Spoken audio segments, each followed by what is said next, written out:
So, thank you, my dear lovely brother. I'm very happy to be in this new evening night with you. I suppose in Malay we can say something like Malum Hatum. How do Yeah. you pronounce it? Happy New Year. Selamat tahun baru. Selamat tahun baru. There we go. Selamat tahun baru. I mean, in Malaysia, it's done by Yeah, now. it's okay. So, before I start my speaking, explaining about Malaysian culture program, I would like to give some brief information about me, about my life, how was going up.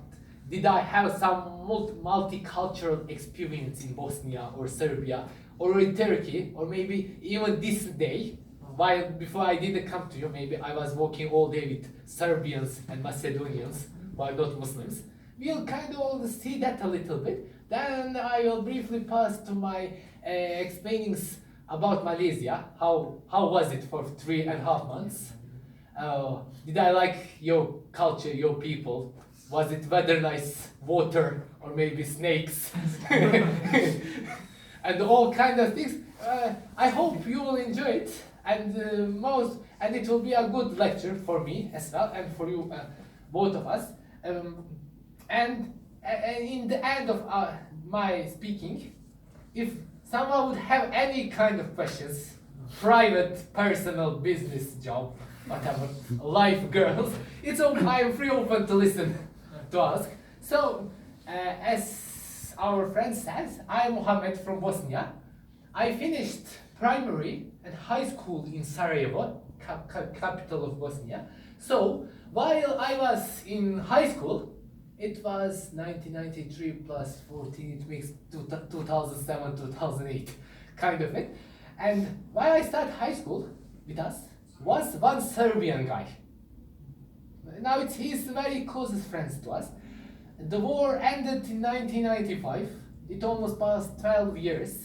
So when he started with us, we were thinking about him. Is he enemy? Would he kill us? What would happen? We didn't know him. Also, he was thinking the same thing about us. And in first year of our high school, he was so afraid of us that he even couldn't take a bath. He didn't want to take a bath. He didn't want to take a bath, so scary of us. So, this situation really irritated us about him. Why he was like that, why he was acting like he is, crown enemy of us, but we were like friends between all of us. He was just like exceptional. So one day, the old generations between high school, we came together, saying like this, and we put him in front like he was on trial. So we kindly asked him, our friend, what's wrong with you? Why are you afraid of us? Did we do something wrong to you? Did we do this or something like that? And in that night, it happened 2009, and he really opened everything to us. He said, I came from Zavidovice, northern part of Bosnia. It was really hard, heavy under attack of Bosnian Muslim forces. We took their homelands, maybe. It is our homeland, but it was their homelands. I was scared, what would you do to me? How would you, to be honest, will you be honest, or will you do something bad, jokes and things like that? So he opened that night to us, like really literally. And after that day, with him, we were like, all of us, really closest friends. From the guy who wasn't able to take a bath, showers, we came to the guy who we helped him to look nice with his first girlfriend date. Someone gave him money, someone gave him tight shirt. So it was really funny for us. But there is an important thing to understand for us, and we will discuss these maybe important points when we come back, when we finish all our explanations. After this, I finished my high school about 2012. So I got scholarship for Turkey, and I come here. It was nice I finished like to all students.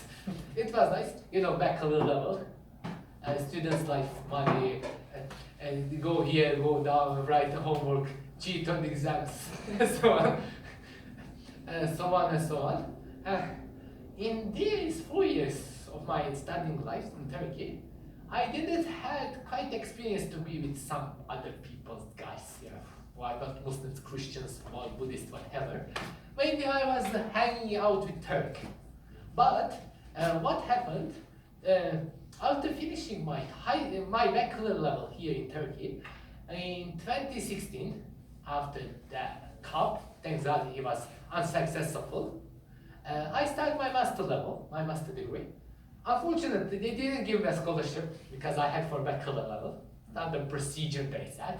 However, maybe it was better for me. In these 2 years, from 2016 to 2018, I had plenty of opportunity to work with priests from Catholic religions, from Orthodox religions, from Protestants, and so on and so on. You know, in Bosnia, it's quite huge. How can we say? We have a dialogue between religions, not to be under them, but to understand that why he's praying in church to the icon or whatever he's praying. Why I am praying to God if he cannot see him? Why is it so different? We had quite adventurous even. In 2017, before I went to Malaysia, the one group from Bosnia and Serbia just arrived, and they were full of Orthodox priests and Muslim hoja, we call it imam. They were all hanging around here in Istanbul for 7 days, for 7 long days. And that 7 long days, we were swimming, someone fall down to the sea. I was, acting to save his life. Then we were getting lost in the taxi, getting lost everywhere. But we find a good churches, good mosque. They were asking about Islam. I was asking about their religion. Why you have this in your tradition? How can you explain me this? So kind of things. And I can say I got my closest friend from that group was Orthodox priest in Trebinje city. His name he's called Dražen. Dražen. And he's really like, it was like Dražen and the Muhammad all together hanging around, speaking, being good, protective. Still we are speaking, even if he's 25 years older than me. But he looks like me, looks at me like he's my brother. I look at him like his brother.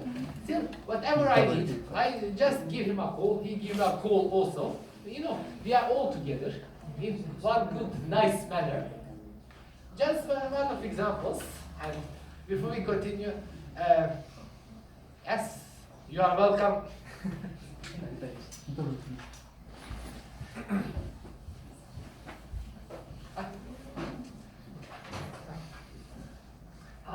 After these priests, which I had a nice experience, really nice. Now, today actually, but the day before, they asked me, there is one massive group from Serbia, Macedonia, they are not Muslims. Would you like to be that guy to help them throughout this time? I said, yes, why not? After it's a new year at least, no one is working. Even if I want to, to write, to work something, I can't do it, because it's a feast, obviously. So I told them yes. So, this morning, about 9 a.m., 9 o'clock, I went to the hotel here at Lala with my exit. I kind of didn't speak with my kind, from Balkan, Bosnia, Macedonia, Serbia, for almost a year, like 50, 60 people around. And when I come there, they were young, older, married, not married, young girls, everything all together inside. And first of all, we went to the Topkapi Palace. We stay about maybe 3-4 hours, and in these 3-4 hours, Are we there together, like we are brothers and sisters, even if I saw them for the first time, and it was good. Why? They are happy to see someone who can speak their own language, and at the same time he's a Muslim, not extreme one, not really extreme one, with own fears, thinkings, jokes, and so on. And after the Palace, we went to the Hagia Sophia, they called it in Serbian, in Greece. We stayed there like 2.5 hours, and the best part was on the boat trip. Why?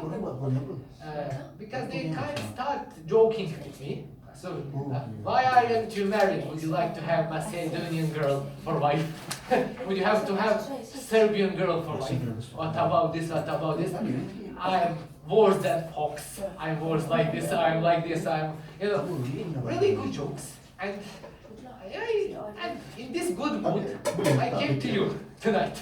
After that, it was really happy to see that if you are together, it doesn't matter. It can be Marco, or how they call me, Marco. And then the Muhammad pronunciation, similar words for Muhammad in Christians is kind of Marco. It's Mark or Mark.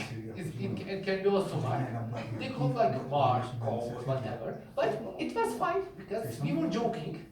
At the same time, I had a chance to meet them, to know what they are afraid of me, how they are afraid of me, what I am afraid of them, why are they scared, having 4 wives or something like that.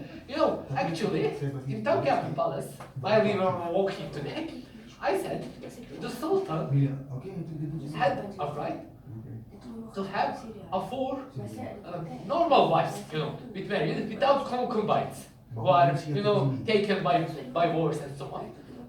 And one Serbian lady, she is old, he said, what about today? Is it same?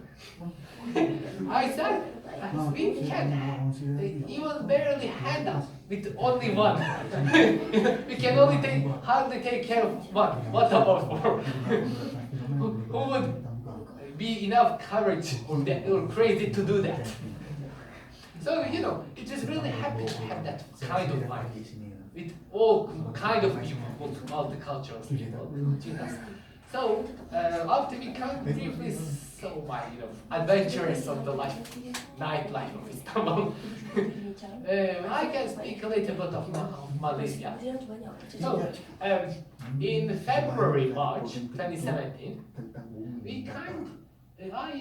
by accident, I found out on the internet there was something called like mental headache consulting agency.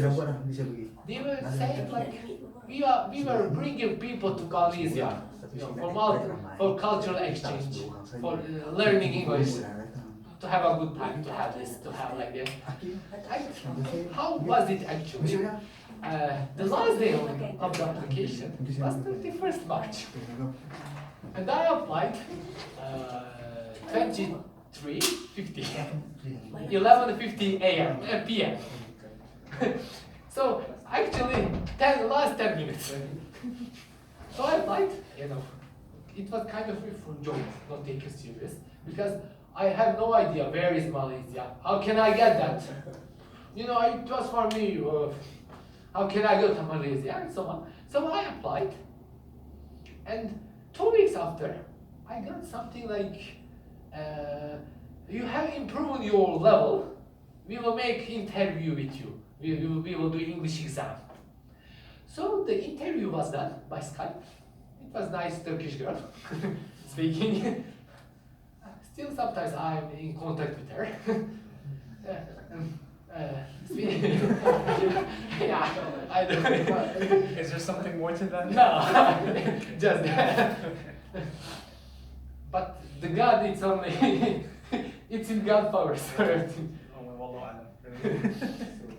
So after the interview, they were saying, day by day we will tell you results, and it was almost a June, because my father in Bosnia I work with Islam community. He's Hoca, Imam.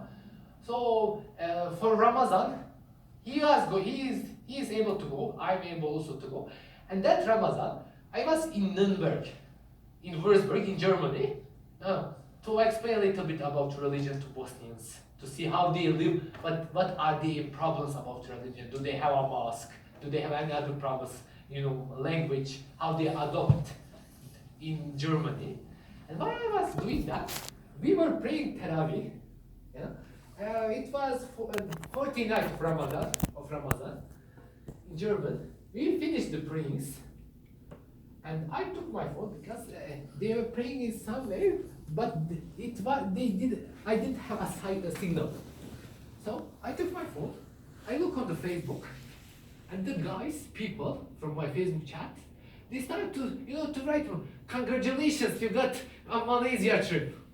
I was thinking, oh my God, how could that be happened? And they sent me a list from participants from Bosnia, and I really get it. It was written name Muhammad Valyavat. How it was written there, the name, and I was looking, I was shocked at is it a kind of joke or not? I was shocked at that, and then they called me. They sent me an email that I got it, really. So I was really, really happy. And in 2 weeks, from June 10, 12 to the beginning of July, last week of June, we had to prepare ourselves. And I really, to get the package, to buy a new one, to see how can I go or not go, or whatever. And finally, I was ready. And in July, the 1st, it was my first chance to go. I came to the airport, I not to go. Still in Romania? No, what? Still in Romania? No, here in Turkey, in Istanbul, from Atatürk airport. After that. Yeah, after Germany. I came to the airport. I was about to go, prepared everything, but what happened? In the plane, there was no place. Literally, like there was no place. I had to stay. They paid me a hotel, a good one, 5 stars. 5 stars, it was a good one. And I was able to go on the 2nd day. And how was it? I was a bit late because that day I had a meeting with my mentor about master thesis, with all that packs. I ran to the airport, came literally to the last minute, and I arrived. The people, everyone almost passed. The gate. The gate. They boarded on the plane. I was the last guy. And when I gave my ticket, he said to me, "Sir, you are going to the business class."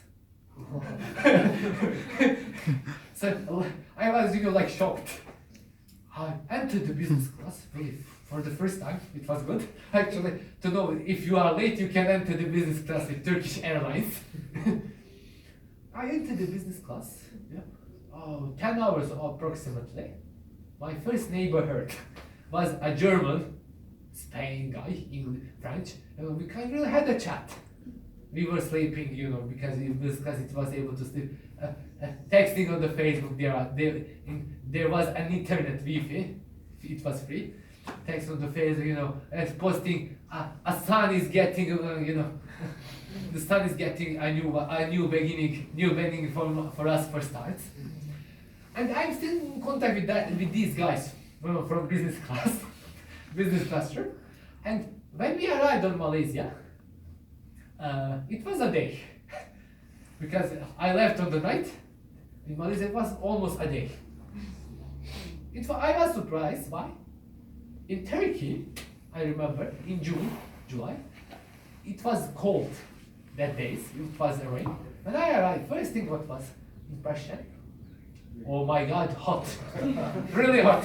Because in Bosnia it can be sometimes to the minus 20 degrees Celsius. So it was really hot for me. I arrived, everyone is having a hat. That English, cowboys Americans. And the first thing on the airport, I bought one for me. It was how they entering it or something like that on the KKL airport. Then we enter a train.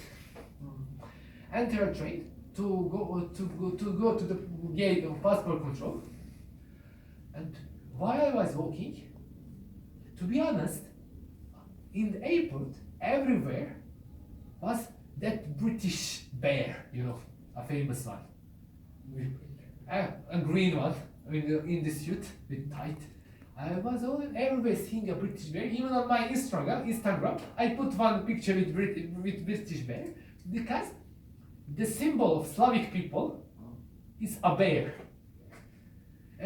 Kind of Russians, Ukrainians, Bosnians, Serbians, we kind of have jokes about bears, you know, similar. Don't be like a bear, fight like a bear, love like a bear, and it is going so on so on. And when I saw those bears in English flags, British flag, I was thinking in the beginning, are these guys still in love, in flirt with British? Every British, it was like, you know, kind of British flags, bears, Scotch. I mean, we are Muslims, we do not drink, but I Scotch from Britain, from London. Actually, it was written 150 ringgit. That when you come with airport direct on the right side. 50 ringgit. No, I was thinking, are they, you know, still in love with British? And finally I came on the passport control. Yeah. In front of me was Australian, Russian, Thailand, French, Germans. So while I was sitting like there the policeman saw my passport, kind of nice one. I think maybe they would be hard. Before I went to the Malaysia, I read somewhere Malaysia police are hard on the borders. Like they are, you know, checking everything. Are there some drugs or non-usable things and so on?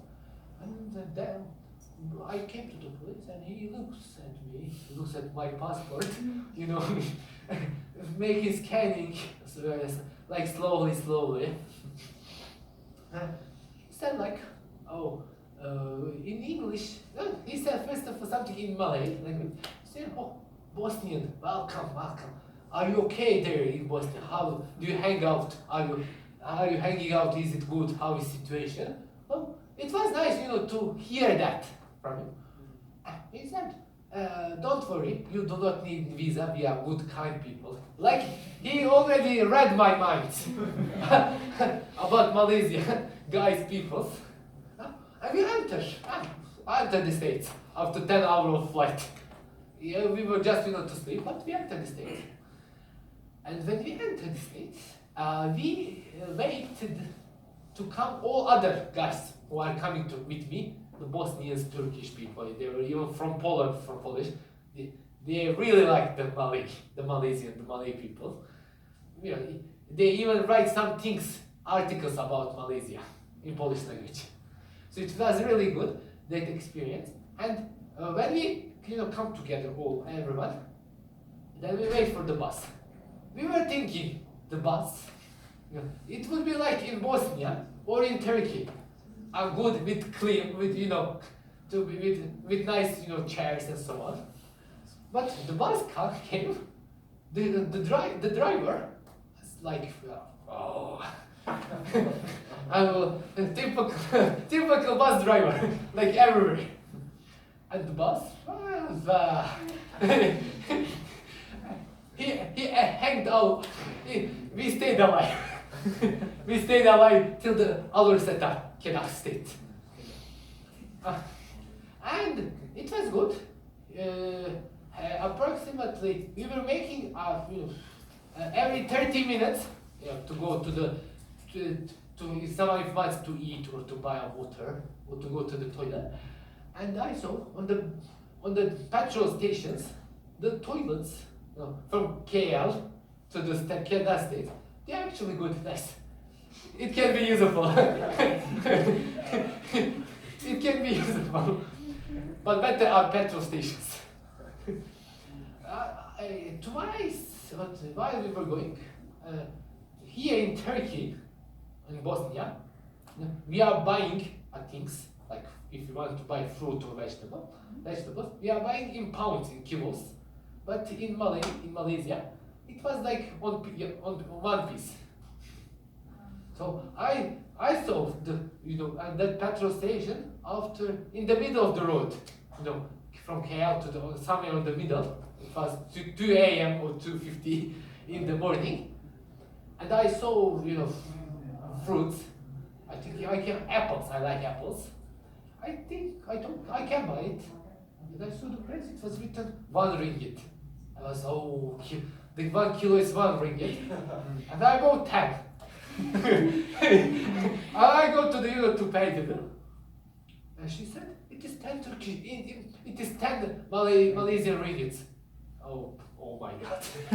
It was a shock, really. But then she said to me, it is a piece, not in pound, not as a kilo.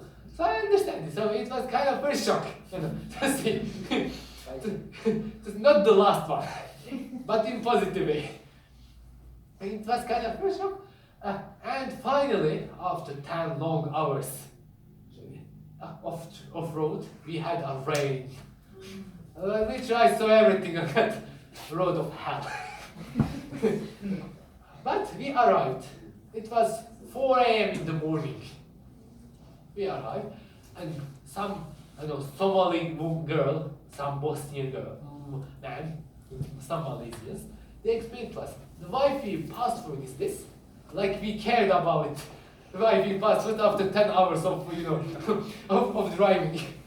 Just show me a room where shall I sleep, man, to have a rest. And we took the rules, the passwords. They kind of explained a little bit rules in our setup in Al-Bukhari University, and then supposedly we were supposed to sleep. I went to my apartment, but my Bosnians came before me, and they already had a news that I'm coming. They made me, like, oh, welcome, brother. They make me, kind of nice things. Oh, Bosnian music, welcome, brother. Bosnian meat. I was just, I want to sleep, but in the apartments where we're staying, I was first floor, basement. So I entered. I was alone, and I entered. I didn't pack anything, repack. I just want to sleep. But the problem started. Why? It's not about snakes or something like that. It was so hot. I first think if I open the window, it would be okay. It only gets the worst. Like really the worst. Then I understood why that my Bosnian fellows, people, they couldn't sleep at 4 a.m. in the morning. Because in Bosnia, even in the summer times, the weather in the evenings is okay, it's cool. 10 degree, 8 degree. It's acceptable for sleeping. But then it was like, I got sad. Turn left, turn right, look at the phone. No, not possible. Not possible to sleep. And I remember that first morning, wake up, supposedly wake up, looking at my friends, eyes red, being like this. My also, bro, same problem. Yeah, it's the same problem. It's the same problem about everything. So we need really a good adaptation about weather. To be able to sleep for one European, from Bosnia, even if it's hot. Think about Poland or somewhere else where it's even more colder than Bosnia. Really need a good adaptation, but it's okay. I'm not regretting now. In first week, we mainly met the professors, the staffs, how does it work. Sometimes we even had a chance to eat durian,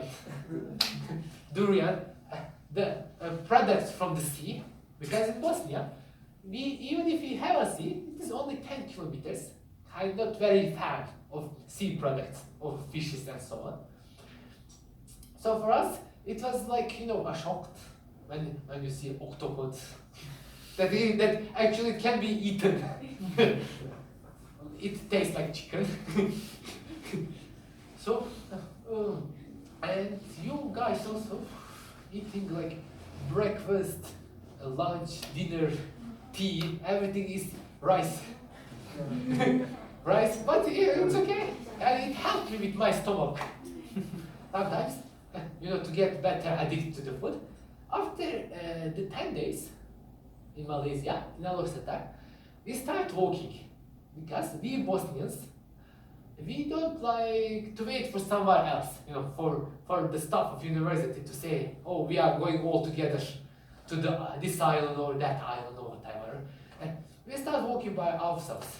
We learn what is Uber. What is Uber? That they are driving on the right side in Malaysia. I will come also to that. So the first our trip by ourselves in our star city, there is a big nice tower. And, you know, like Galata Tower or something like that, but it's much more bigger. So we called the Uber. We were, you know, kind of expecting he will take from us 100 ringgit or 200 ringgit or whatever. Called the Uber, and we went to that tower all together, and it was take about 11 ringgit, 11 Malaysian ringgit. We were like shocked. He never met us. He actually said to us, right, Mother Russia. That first time we are inside speaking Bosnian, no English. And she said, Mother Russia. Yeah. So when we came to the tower, the first thing which came to my eye was in that tower, as a worker down, it was the guy. He was strange, you know, clothed. I only see the pictures of the films. Actually, he was, you know, most probably Buddhist or whatever. And he was, you know, doing his prayings to his religion. It came to our mind, you know, to us. And when he finished that, we were, you know, kind of tolerate to finish, not to intercept him. What are you doing, man? And when he finished that, he actually, in very good English, he came to us and explained, I'm not Muslim, I'm Buddhist, I'm doing this, as you can see. It is free, open-landed country. No one is intercepting me. Why are you doing this? How can you do this? And it was nice. He gave us some meal or something like that. Of course, we didn't eat it, but we didn't show it so he can see it. But he, you know, go a little bit away. Because it cannot be for sure, you know, if something is not made in the name of God, of Lord, it can't be eaten. It shouldn't be eaten, more precisely. And you know what, to care of it. So after that, we went